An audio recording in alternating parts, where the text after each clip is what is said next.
열카!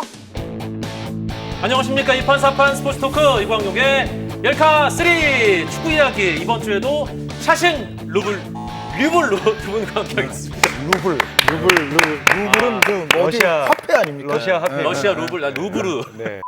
이 축구를 보면 이제 좀 깊이 보시는 분들은 이제 공격과 수비 두 축으로만 보시지 않으세요.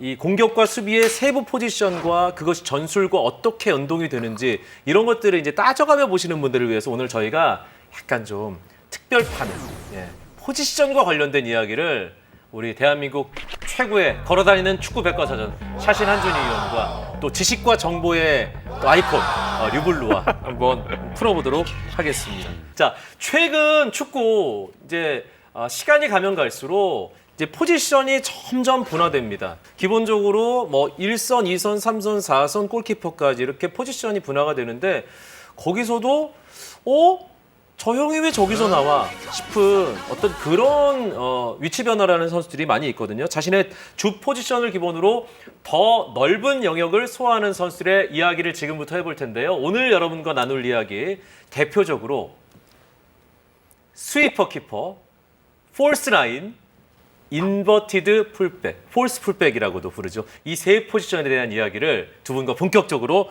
풀어나가 보겠습니다. 지금 딱 떠올려지는 이 세 포지션과 관련된 대표적인 선수들. 뭐 스위퍼 키퍼는 손흥민과 우리의 즐거움을 주었던 마누엘 노이어 선수가 정말 그 말씀하신 그대로잖아요. 뭐 그 덕에 우리에겐 카잔의 기적을 선물했던. 맞습니다. 그분이 생각나고 폴스 나인은 제가 그렇게 나이가 많지 않지만 프란체스코 토티가 생각납니다. 인버티드 풀백 같은 경우에는 최근에 너무 잘하는 선수는 그렇지만 정말 저 선수 저기 왜 있어라고 했던 필립 람이 생각납니다. 독일 대표팀의 오른쪽 측면 수비와 중원까지 책임졌던 맞습니다. 필립 람까지. 자, 샤신. 노이어, 메시, 람을 일단 뭐 그 세 가지 역할에 있어서는 얘기를 당연히 해야죠. 근데 물론 이제 토티 이야기를 할 수도 있습니다. 메시보다는 토티가 조금 더 빨리 그 역할을 21세기에서 보여준 선수이기 때문에 토티 얘기를 할 수도 있는데 뭐 가장 완벽하게 또 폴스 나인을 했던 선수는 역대로 따져봐도 리오넬 메시일 가능성이 충분히 있기 때문에 노이어, 메시 그리고 이제 람 선수가 분명히 그 상징적인 측면은 있는데 저는 오히려 칸셀루 선수에게 조금 더 끌리는 면은 있어요. 그러니까 칸셀루 선수가 그 하프 스페이스 들어와가지고 날리는 정말 그 통렬한 슈팅들, 그리고 예측 불가능한 어떤 방향 전환 패스를 할지 이런 부분들은 어떻게 보면 조금 더 강렬하게 최근에 보여주고 있는 면도 칸셀루 선수가 없지 않아 있는데 그런데 상징성으로 따지면 그리고 어떻게 보면 좀 오리지널리티 같은 원조성으로 따지면은 그때는 또 람을 꼽아야 되겠죠. 그러니까 노이어, 메시, 람 이렇게 꼽는 게 어떻게 보면 가장 이제 일반적일 것 같고 여기에 이제 뭐 군데군데 칸셀루도 들어올 수 있고 뭐 인상에 따라서는 토티도 들어올 수 있고 그거는 뭐 저도 인정합니다. 예전에는 스위퍼라는 포지션이 많았는데 이제는 스위퍼라고 콕 집어 얘기할 수 있는 포지션 플레이어가 현대 축구에서는 사라진 느낌이 들어요. 그것을 골키퍼가 대체한다. 라고도 볼 수 있을 것 같은데. 그렇죠. 어떻게 보면 스위퍼 키퍼는 자연스러운 필연적인 흐름에 의해서 발전하기 시작한 거예요. 1992년에 그 유명한 골키퍼 백패스 잡으면 안 된다 규칙이 생겼거든요. 그게 정말 축구에서 혁명적인 변화였죠. 혁명적인 변화죠. 그러니까 요즘 축구 보시는 분들은 상상이 안 되실 텐데 이광용 아나운서나 이제 제가 어렸을 때 이제 축구를 봤을 때는 그러니까 그게 이제 유로 9위까지였습니다. 유로 9위까지는 어떤 일들이 있었냐면은 예를 들어 한 골 차로 앞서고 있는 팀이 있으면 그냥 올라갈 생각하기보다는 그냥 골키퍼에게 다시 줘요. 수비수가. 그럼 골키퍼가 들어올려. 골키퍼 잡아요. 그래서 거기서 또 이제 몇 초 보내. 그 다시 줘. 다시 돌아와. 또 잡아. 그러니까 아무리 압박을 해도 골키퍼한테 주고 골키퍼가 그걸 잡으면 못 건드리잖아. 그래서 그런 식으로 이제 시간을 보내는 물론 그게 이제 과하면 주심이 카드를 주죠. 그래서 지나치게 비신사적으로는 하지 못하게 어느 정도는 합니다만 아니 근본적으로 어쨌든 백패스 했을 때 골키퍼가 잡을 수 있는 게 규칙인데 그걸 안 할 이유가 없지 않습니까? 그래서 계속 이른바 그 시간 끄는 플레이들이 많았어요. 그런데 이제 1992년에 유로가 끝나고 나서 이제 바르셀로나 올림픽이 있지 않았어요? 그렇죠. 그런데 그 사이에 이 룰이 바뀝니다. 그러니까 바르셀로나 올림픽이 그러니까 축구 유명한 대회로서는 처음으로 골키퍼 백패스 잡을 수 없다가 적용되기 시작한 이제 대회로 보시면 돼요. 그런데 모든 스포츠는 룰이 바뀌게 되면 그것에 맞게 적응을 해야 됩니다. 그러니까 골키퍼가 백패스 들어올 때 손을 쓰지 못하게 됨으로써 사실은 저는 이때부터 스위퍼 키퍼는 어쩔 수 없는 필연이었다. 자연스러운 논리적인 귀결이었다고 생각을 해요. 이 이야기를 하려면 또 뭐 간단히 뭐 한 줄만 이야기하자면 아리고사키 감독의 축구를 이야기하지 않을 수가 없죠. 이분이 이제 전 세계적으로 유행을 일으켰던 스타일이 플랫 4-4-2 포메이션 아닙니까? 그러면서 콤팩트한 간격으로 뒷공간을 좀 넓게 허용하더라도 그 뒷공간이 넓은 부분의 약점은 이른바 옵사이드 트랩을 활용해서 그것을 이제 커버를 하고 그 옵사이드 트랩을 지휘하는 이제 총사령관이 바레시 선수 아니에요? 프랑코 그렇죠, 바레시 프랑코 선수. 바레시. 그래서 제가 이 이야기를 왜 하느냐면은 아리고사키 감독 스타일의 축구가 이제 전 세계적으로 유행을 타게 되게 되면은 필연적으로 이 축구를 하기 위해서는 뒷공간이 넓어지는 상황이 발생합니다.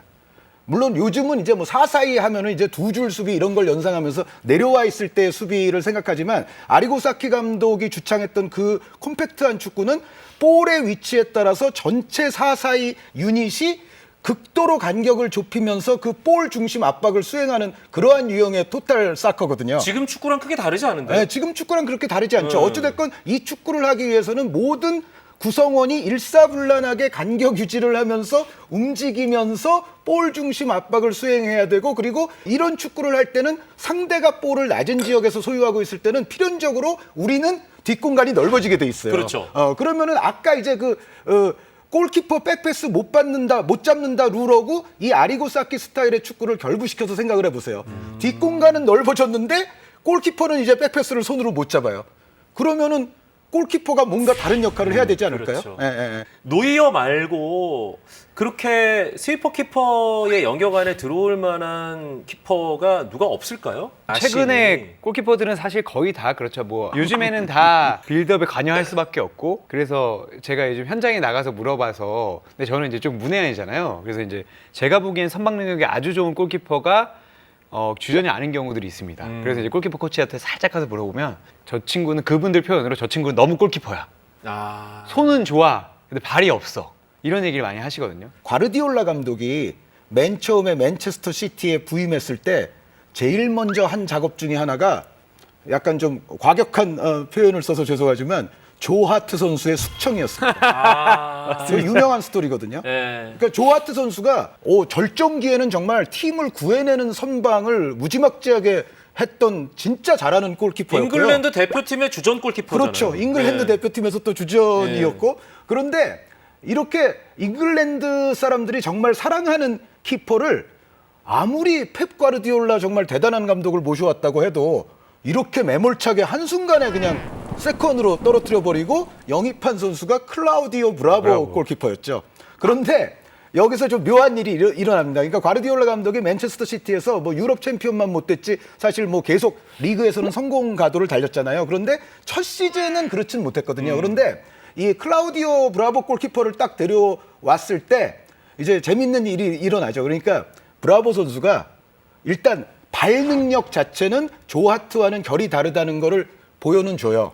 그런데 문제는 막는 걸 너무 못하고 막는 데 있어서의 실책을 그러니까 아주 약간 코믹한 실책도 막 연발을 하고 그런 장면들이 점점 쌓이기 시작을 했어요. 그러니까 이제 잉글랜드 평론가들은 또 이거를 이제 가만 안 놔두겠죠? 그렇지. 아니 골키퍼는 기본적으로 샷 스토퍼다. 샷을 막아내는 슈팅을 막아내는 샷 스토퍼가 골키퍼의 가장 기본적인 역량일진데 고든 뱅크스의 나라인데. 네, 그렇죠. 고든 뱅크스, 피터 실튼 등의 나라 아닙니까? 그런데 샷을 못 막는 키퍼가 있어요. 라는 식의 또 비판이 쏟아졌고, 근데 과르디올라 감독도 결국은 이제 그 대목을 의식을 했기 때문에 에데르송 키퍼를 데려오고 클라우디오 브라보 선수는 이후에는 이제 오히려 브라보 선수가 세컨이 된 거죠. 그런데 조하트 선수는 어쨌든 들어오자마자 밀어냈기 때문에 임대를 갈 수밖에 없는 상황이 됐었거든요. 그러니까 가장 근자의 축구에서 재미있는 사례가 과르디올라는 부임하자마자 조하트를 숙청시켰다. 이게 있어요. 그런데 그거를 제가 바둑판을 가져왔는데 왜 골키퍼가 발을 잘 써야 되느냐? 골키퍼가 있고 지금 센터백 2명이 있어요. 네. 검정팀이 수비입니다. 네, 검정팀이 우리 편이에요. 그런데 상대가 이렇게 들어와 있어요. 그러면은 골키퍼가 만약에 여기서 발을 못 쓰는 사람이면 그냥 수적 우위가 있습니까? 지금 아군이? 없죠. 2대 2예요. 예. 근데 골키퍼가 발을 잘 쓸 수 있다라고 하면은 얘기가 달라지죠. 3대 2가 되는 거예요. 그러면은 이 선수들은 지금 자신이 직접 전진 패스를 하기는 어려울 거 아닙니까? 이렇게 상대가 붙어 있으면. 그런데 이제 예를 들어 뭐 정우영 선수에게 전진을 시키고 싶은데 어떻게 전진시킬까요? 골키퍼에게 줘서 골키퍼가 패스해서 정우영에게 가는 거죠. 근데 거기서 골키퍼가 세모발이면 오! 큰일 나는 거죠. 세모발이면은 이제 모든 재앙이 벌어지는 거지. 모든 것은 이제 막을 내린다 이렇게 볼 수가 있죠. 그냥 뻥 차면 됩니다. 예. 근데 물론 이제 맞아요. 그러니까 그것도 정말 자신 중요한 없으면은 클리어링도 중요한 전술이잖아요. 뻥 차는 건데 네. 그렇게 될수록 우리가 그렇죠. 볼을 계속 소유할 수 있는 확률은 매우 낮아지게 되죠. 맞습니다. 근데 손흥민 선수 제가 요즘 FA컵 경기를 볼 일들이 있는데 2015-16 시즌만 해도 그냥 뻥 찹니다.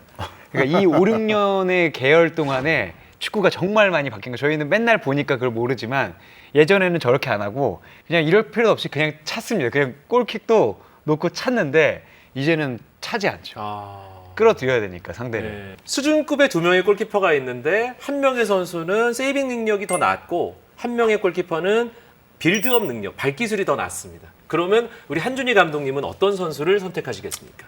그러면은 저는 그래도 세이빙 쪽을 선택을 할 것 같죠. 왜냐하면 골키퍼는 골문을 사수하지 않고는 기본적으로 안 되는 포지션이니까. 맞습니다. 그런데 그렇다고 해서 발 기술이 빵이다. 이러면은 곤란해요. 류블루는요? 저도 비슷합니다. 일단 못 막으면 힘들죠. 왜냐면 정말 쉬운 공이 왔는데 그걸 놓쳐버리면 경기 자체가 망가지기 때문에. 예전 축구를 관통하는 원리 중에 하나가 또 이게 있어요. 예전 축구는 포지션을 기준으로 뭐든지 생각을 했어요. 그런데 이게 이른바 그 토탈 풋볼 레볼루션이 이제 60년대 말 이제 70년대 초반부터 일어나면서 이때부터는 포지션을 기준으로 생각하는 게 아니라 마침내 공간을 기준으로 생각하기 시작했습니다. 토탈 풋볼을 묘사할 때는 이런 표현이 있죠. 토탈 풋볼은 기본적으로 노 포메이션이다. 그러니까 계속 이제 이른바 로테이팅이 되는 거거든요. 계속 선수의 위치를 바꾸니까. 네, 그러니까 그거는 그럼으로써 이제 그 얘기가 비로소 생겨나는 거죠. 공격수는 공격만 잘하고 수비수는 수비만 잘하면 되는 게 아니라 공격수도 수비를 하고 수비수도 공격을 한다. 그래서 토탈인 거예요. 그래서 심지어 공격수를 지워버리고 그냥 앞선의 선수들이 같이 만드는 폴스 나인, 그렇죠. 제로톱 그렇죠. 뭐 이런 표현들이 등장을 했잖아요. 그것도 어떻게 보면은 그런 토탈적인 개념에서 나올 수 있는 얘기죠. 자, 네. 폴스 나인. 네. 그러니까 이 어느 흐름이 제가 봤을 때는 굳어지고 너무 융성하면 그 전술가나 혁명가들은 이걸 깨려는 생각을 계속 하잖아요. 그러니까 말씀하신 대로 이제 3백이라는 건 필연적으로 예전에 투톱이 많았으니까 2명의 스토퍼가 투톱을 잡고 가운데서 쓰러지는 스위퍼가 있었는데 이제 원톱의 시대가 오다 보니 이 포백이 생기고 이 너무나 잘 가두게 됐잖아요, 원톱을. 그렇죠. 두 줄 수비로 네. 해가지고 간격을 촘촘하게 하고. 그렇죠. 갈 데도 없고 네. 힘싸움도 너무 힘들고 이제 빠르고 기술 좋은 센터백들이 나오기 시작하고 이거 어떻게 무너뜨리지? 라고 생각을 하다가 그러면 말씀하신 대로 공간을 우리가 점유해야 되는데 저 가운데 공간이 사실 제일 좋지 않습니까? 얘를 어떻게 끌어낼까? 이걸 끌어내서 공간을 어떻게 만들어낼까의 어떤 산물이었던 것 같고 그러니까 축구가 좀 재밌는 것 같아요. 강한데 이 강함을 한 번만 깨면 사조가 바뀌잖아요. 그거에 좀 산물이지 않았나는 생각이 들고 사실 아까 말씀하셨던 메시랑 토티랑 좀 다른 거는 스팔레티 감독은 물론 전술적으로 뛰어난 감독이지만 이걸 이용한다기보다는 공격수가 없네. 그러니까 약간 고육책. 적절한 9번 선수가 그죠? 없었기 때문에. 이거 9번이 없네. 근데 우리 팀에서 골을 제일 잘 넣는 선수가 누구지?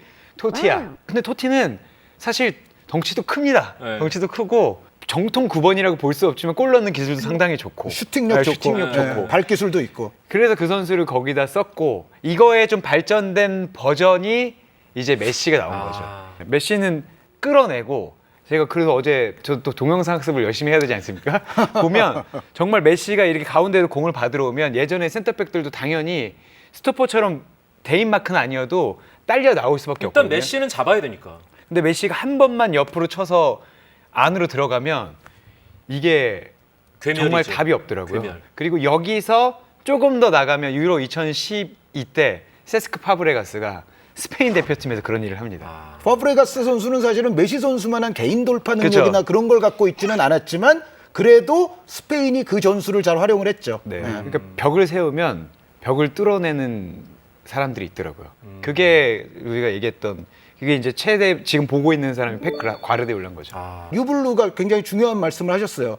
수비수들의 체격 조건이 좋아지고 수비 조직에 관한 어떤 트레이닝 기법이 좋아지고 또 수비 전술도 훨씬 더 이제 발전을 점점 하게 되고 이런 상황이 되면서 이렇게 단조로운 패턴만으로 득점이 그렇게 잘 터지지 않는다. 그러면서 이제 점점 축구가 그거보다는 중원 쪽에서 좀 더 경기를 지배하고 주도하면서 창의적으로 다양한 패턴의 골 루트를 만드는 게 점점 이제 좋다라고 사람들이 느끼기 시작을 했어요. 그래서 결국은 자, 전술판 등장합니다. 네, 이런 식이 되는 거예요. 뭐냐면 이게 이제 아군인데 우리 편인데 골문이 어디예요? 이제 우리가 위쪽이죠? 지금 예, 공격하는 거예요. 예. 지금 이제 윙어들이 양쪽에 있고 이제 공격수가 있는데 윙어들은 오히려 안쪽으로 좁혀 들어오고 네.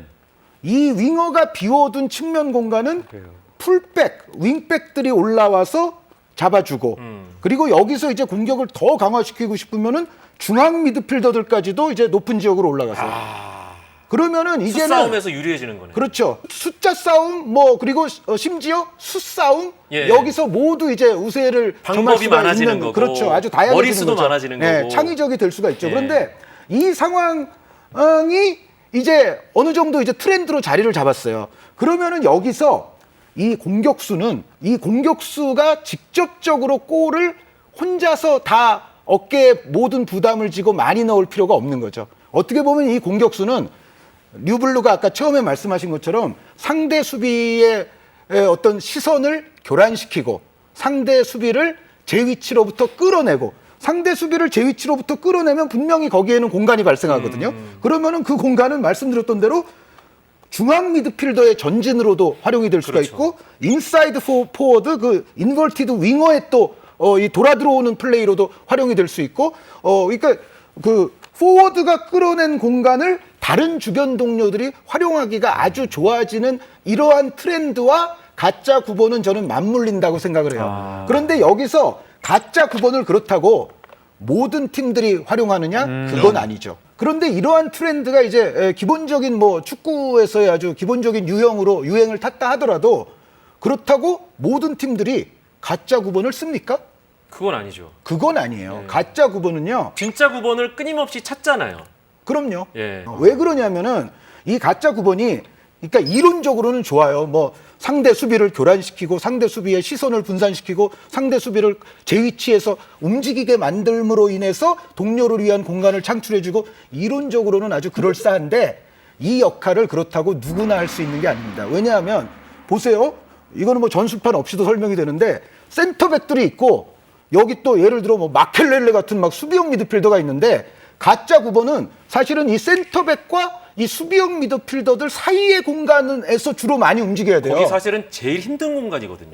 이 공간은 압박의 강도가 가장 높은 그렇죠. 공간이잖아요. 가짜 9번이 주로 활약해야 되는 공간은 삼지사방에서 가장 무지막지한 압박이 들어올 수 있는 공간이에요. 그런데 아무나 시키면은 여기서 볼 소유권 내주기나 하지 뭐 딴 게 있겠어요? 그렇죠. 메시 같이 정말 그 상황에서도 볼 소유권 유지가 될 수가 있느냐? 발기술이 있어야 되고요. 두 번째는 순간적으로 그러니까 자기가 그렇게 함으로써 수비수를 끌어냈는데 그 수비수가 끌어내진 그 공간 그쪽을 이제 동료의 침투가 있으면 바로 이제 연결을 시켜줘야 될 거 아니에요. 그래야 이제 효율적인 가짜 구분이 되는 건데 그 공간을 순식간에 지각하고서 거기까지 볼을 투입시켜줄 능력이 있느냐? 축구 지능과 시야죠, 그건. 네, 축구 지능 시야에다가 이제 정확한 패싱력까지 그러네요. 겸비가 돼야 예. 되는 볼을 지켜내야 되고 뭐 시야, 공간 인식, 주변 상황 인식, 패스까지도 가능해야 돼요. 그리고 가짜 9번이라고 해서 그럼 내려오기만 하느냐? 그건 또 아니거든요. 가짜 9번도 9번은 9번이기 때문에 본인이 오히려 역으로 상대의 뒷공간을 침투해서 들어간다든가 뭔가 자기가 골을 넣을 수 있는 움직임도 있어야 돼요. 가짜 9번은 많은 공격수들에게 의무적으로 하란다고 해서 될 수 있는 건 아니에요. 그러니까 이런 게 있다라는 거고. 그러니까 이게, 스위퍼 키퍼는 그 포지션 선수에게 전공 필수인데 그렇죠. 그러니까 전공 선택인 거네. 이거는 선택이에요. 이거는 네. 확실히 선택이 될 반드시 수밖에 없습니다. 듣지 않아도 되는. 그러니까 일정한 학점이 되지 않으면 들을 수 없습니다. 기본적으로 이걸 쓰는 팀은 기본적으로는 강팀이 많고요. 경기를 주도하는 팀들이 많습니다. 맞습니다. 미드필드를 그렇게 강화해서 점유율을 늘리고 한다는 게 결국은 대부분 강팀들이거든요. 그러니까 정말 경기를 지배하고 주도하는 것을 선호하는 전술을 활용하는 강팀에서 그런 가짜 구본을 수행할 수 있는 정말 역량을 지닌 선수가 있을 때 하는 게 이거예요. 네. 그러니까 모두가 할 수 있는 건 아니에요. 최근 들어서 부각되는 포지션. 사실은 뭐 필립 람을 아까 대표적인 케이스로 뽑았지만 맨체스터 시티의 오른쪽이든 왼쪽이든 근데 풀백인데 갑자기 앞쪽으로 가가지고 중앙에서 최전방 공격수인지 공격형 미드필더인지 모르게 플레이하는 주앙 칸셀로 같은 선수도 있고 인버티드 풀백, 폴스 풀백이라고도 부르는 이 풀백은 대체 왜 언제부터 나타난 걸까요? 필립 람은 좀 특별한 개인이었던 거고 전술적인 사조에 의해서 또 어느 정도 이건 영향을 받은 거잖아요.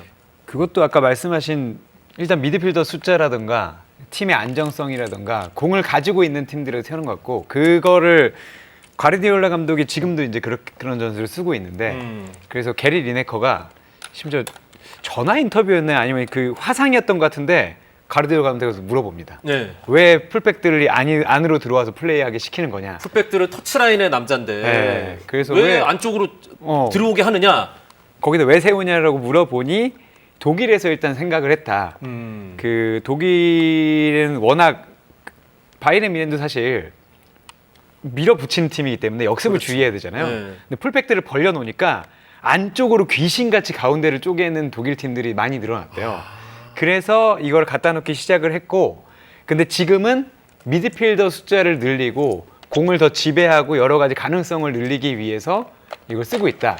그래서 주앙 칸셀로가 지금 그렇게 하고 있는 거죠. 처음에 착상은 거기서 한 거죠. 아, 가운데가 너무 하네. 근데 어쨌든 측면은 한 번 뚫려도 후방만 되게 안전하다면 어쨌든 가운데 가서 골을 넣어야 되잖아요. 그리고 수비형 미드필더가 커버로 네. 들어갈 수 있는 거고 센터백이 또 붙어줄 수 있는 그러다 거고. 보니까 이제 필립 람 같은 선수를 가운데로 옮겨놓기 시작했던 거고 지금 뭐 키미도 있고 이런 선수들 보면 일단 우리가 가운데서 많이 하면 수비에 선이 하나 더 생기는 거잖아요. 수비 하나 선이 더 생기고 가운데서 위험한 길 안 내주게 되고 네. 지금 같은 경우에는 그걸 뛰어넘어서 네. 수많은 삼각형들을 만들 수 있는 선수가 되기 때문에 자, 유블리의 소개 멘트였고요. 네. 이제 샤신의 강의를 청하도록 하겠습니다.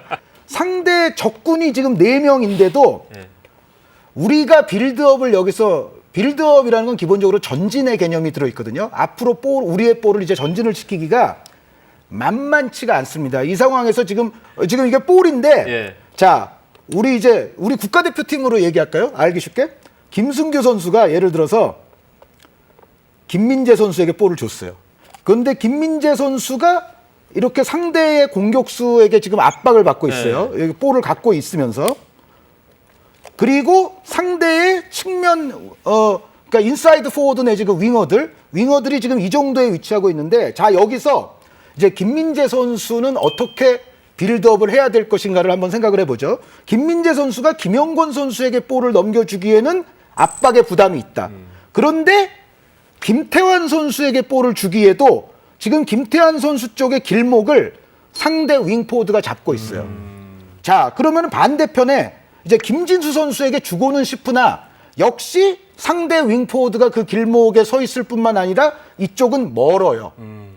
자, 그러면은 이럴 때 이제 어떻게 해야 되겠느냐? 아까 이제 제가 골키퍼 설명할 때 이제 여기 정우영 선수가 있으면 골키퍼가 탁 받아서 정우영 선수 주면 된다고 그랬죠. 네. 김민재 선수가 지금 정우영 선수를 사실은 가장 먼저 생각하겠죠. 왜냐하면은 빌드업을 이제 앞으로 전진시킬 수 있는 루트니까.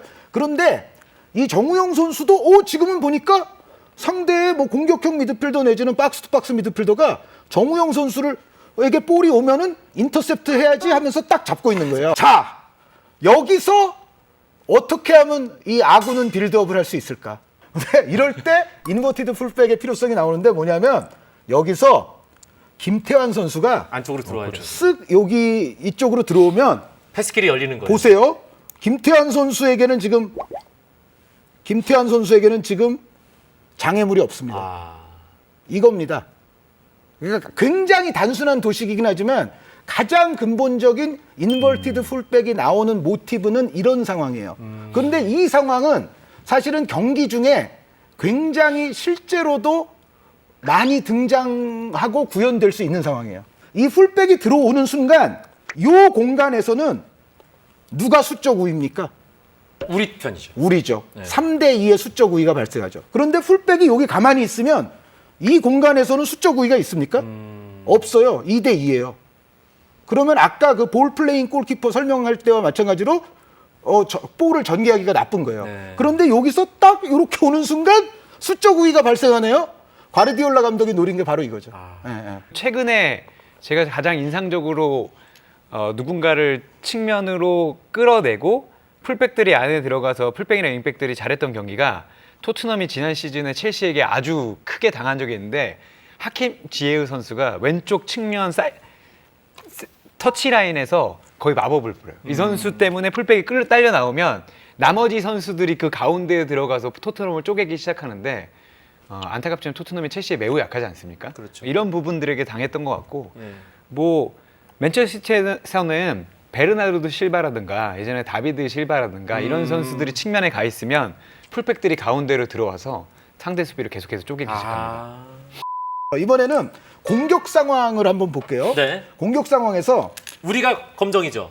그렇죠. 우리가 네. 항상 검정입니다. 네. 제가 배트맨의 신봉자이기 때문에 저는 이제 지금 다 검정 아닙니까? 예. 네, 검정입니다. 자, 이 상황은 뭐냐면 상대가 이른바 컴팩트한 두 줄 수비를 세우고 있습니다. 시메오네 감독인가요? 뭐 그렇게 생각해도 되죠. 컴팩트한 두 줄 수비에서 특히 횡간격도 좁아서 정말 이 중앙 쪽에 공간이 별로 없어요. 공간을 최대한 지금 축소시켜 놨는데 그런데 이 상황에서 그래도 아군이 공격을 잘하고 싶다면 기본적으로 윙어는 가급적 터치라인 쪽으로 좀 넓게 벌려야 되고요. 왜 그러냐면 상대 수비가 그래야 이쪽 측면에 부담을 느껴서 조금이라도 이 간격이 벌어질 수가 있기 때문에 윙어를 이제 터치라인 쪽에 상당히 지금 벌려 놓습니다. 그리고 이 컴팩트한 공간을 깨기 위해서는 최대한 중앙 미드필더들도 이렇게 사이사이에 들어가 줘야 돼요. 그래야만이 그나마 이 컴팩트한 공간에서 이제 균열을 발생하고 상대 수비를 원래 있던 위치로부터 좀 당겨서 끌어낼 수가 있거든요. 그런데 이렇게 했음에도 불구하고 이 시메오네의 두 줄 수비는 그래도 잘 깨지지 않습니다. 왜냐하면 여기서도 부분 공간에서 보시면은요. 그래도 이 검은 돌이 우리 편이 수적 우위라고까지 할 만한 곳은 별로 없어요. 네. 여전히. 일단 그 우리 검정색 그 우리 편을 둘을 안 놨어. 지금. 그렇죠. 자, 그런데 이제 풀백의 여기서 위치를 보자고요. 네. 풀백이 기본적으로 윙어와 같은 터치라인 쪽에 만약에 위치를 한다고 생각을 했을 때 이 상황에서도 우리는 공격에 있어서의 그다지 수적 우위라든가 연계 플레이를 만들어낼 만한 상황을 창조해내지 못합니다. 네. 그런데 인버티드 풀백이 됐을 때를 제가 그려볼게요. 인버티드 풀백이 되면은 이쪽으로 들어오는 하프 거거든요. 스페이스 쪽으로 들어오는 그렇죠. 거죠. 자, 그러면은 이제는 우리가 특정 공간에서 수적 우위를 갖게 된다는 것을 아마 보실 겁니다. 바로 여기죠. 눈에 확 들어오네. 여기입니다. 여기입니다. 여기. 아. 여기서 이 선수 하나만 생각했을 때는 지금 3대 1처럼 보이죠? 그런데 이제 이 선수까지도 지금 수비를 하고 있는 거니까 두 명을 생각했을 때 3대 2가 되는 거예요. 자, 이제 이거 필요 없어요. 이 공간만 생각하면 돼요, 지금. 3대 2의 수적 우위를 만들어서 여기서 세 명의 선수들 간의 유기적인 위치 변경과 패스앤드 무브로서 여기서부터 공간을 깨고 들어갈 수가 있습니다. 지금 보신 바대로 정말 콤팩트한 두 줄 수비를 측면에서부터 공략하고 싶을 때에도 하프 스페이스 쪽으로 올라가서 안쪽으로 들어오는 인버티드 풀백의 존재가 부분적인 수적 우위를 가져가는 데 있어서는 결정적인 역할을 담당한다는 거죠. 이론적으로는 이게 아까 네. 제가 폴스 나인 얘기할 때도 말은 그래요. 말은 그런데 실제로 실전에서 정말 상대가 우리의 볼을 끊었을 때 빠르게 측면 공간으로 정말 최대한 빠른 템포로 그리고 그 빌드업을 진행해서 측면 공간을 정말 무시무시한 스피드로 직선적으로 돌파해낼 수 있는 윙어가 상대에게 존재한다면 거기서는 당하죠. 네.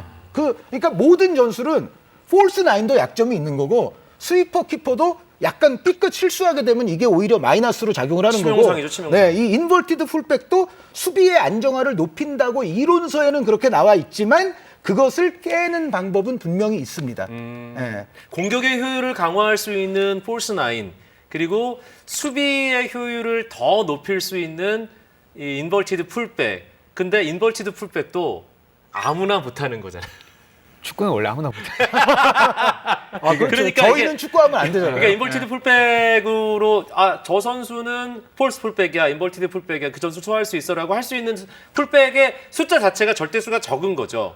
그렇죠. 근데 폴스 9보다는 많지만 그래도 많지 않죠. 네. 많은 감독들이 완성품을 원하고 전술 수행력이 뛰어난 선수를 바라는 네. 거는 아무리 설명을 해도 그 상황은 갈아서 선수가 판단을 해야 되잖아요. 근데 이런 거는 말씀하신 대로 파괴하는 전술도 너무 완벽하기 때문에 한 번만 이해를 잘못하면 정말 치명상일 수 있어요. 그래서 풀백 출신들이 중앙 미드필더로 이제 변신이 가능한 선수들은 이 폴스 풀백, 인버티드 풀백의 역할을 수행했거나 그 수행이 가능한 선수들일 경우가 많겠네요. 혹은 기본적으로 중앙 미드필더 성향이 충만한 선수를 그렇죠. 아예 풀백으로 쓸 수도 있죠. 아하. 그게 맨체스터 시티 같은 경우에 그게 올해 그렇게 잘한 건 아닌데 페이비언 델프라는 선수가 네. 있었어요. 페이비언 델프. 네, 델프 네. 선수가 어떻게 보면 약간 팀에서 그다지 그렇게 썩 필요치 않은 존재처럼 됐었다가 이 인버티드 풀백 역할로서 어떻게 보면 좀 빛을 봤었죠. 맞습니다. 왜냐하면 기본적으로 중앙 미드필더였기 때문에. 그렇죠. 예, 예, 예. 열카? 자, 오늘 우리가 현대 축구의 어떤 전술적인 트렌드 그리고 그 중심에 있는 확장형 어떤 그 플레이어들에 대한 이야기를 다뤘는데 여러분들 재밌게 보셨기를 바라면서 한 줄 요약으로 오늘의 방송을 마무리하겠습니다. 류볼로부터. 네, 오늘 아주 잘 들었고요. 루이사 선수가 그 얘기를 했습니다. 자기 자신이 벤치에 앉아 있을 때 기분이 좋은 적이 없었는데 그 2006 월드컵 때 브라질을 상대하는 지단을 보면서 자기가 관객인 것 같은 느낌이 들었다. 오늘 루이사 같은 그 멘탈로 아주 잘 들었고요. 네, 그리고 네. 느낀 거는 축구는 약자의 이야기다. 그 강자가 융성해도 그 생각지 못한 구멍을 내면 이게 또 빵꾸가 나기 때문에 빵꾸라니 펑크가 나기 때문에 이번 2022 월드컵에서도 그런 모습을 기대하면서 네, 이 대한민국 방송 대표팀의 입장에서 맞습니다. 예. 잘 봐주셨으면 좋겠습니다. 네. 어쨌든 류블루님의 지금 이야기에 저는 몸둘 바를 일단 모르겠고요. 저의 오늘 한 줄 요약은 이겁니다. 홍재민 나와라.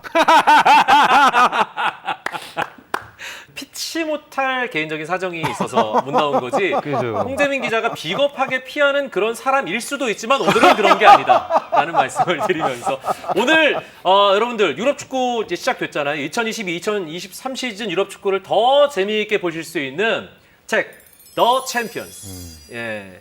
우리 또 샤시니 감수를 담당하지 않았겠습니까? 이 책을 오늘 댓글 남겨주신 분들 가운데 무려 10분을 추첨해서 선물로 드리도록 하겠습니다. 많이 보내주셨네요. 네, 오. 월드컵 여러분들 기대되시죠? 또 월드컵도 재미있게 보실 수 있는 어떤 그런 정보를 제공해 드리니까요. 예, 샤신과 류블루 그리고 이제 다시 돌아올 레드제민과 함께하는 축구 이야기는 계속됩니다. 여러분 고맙습니다.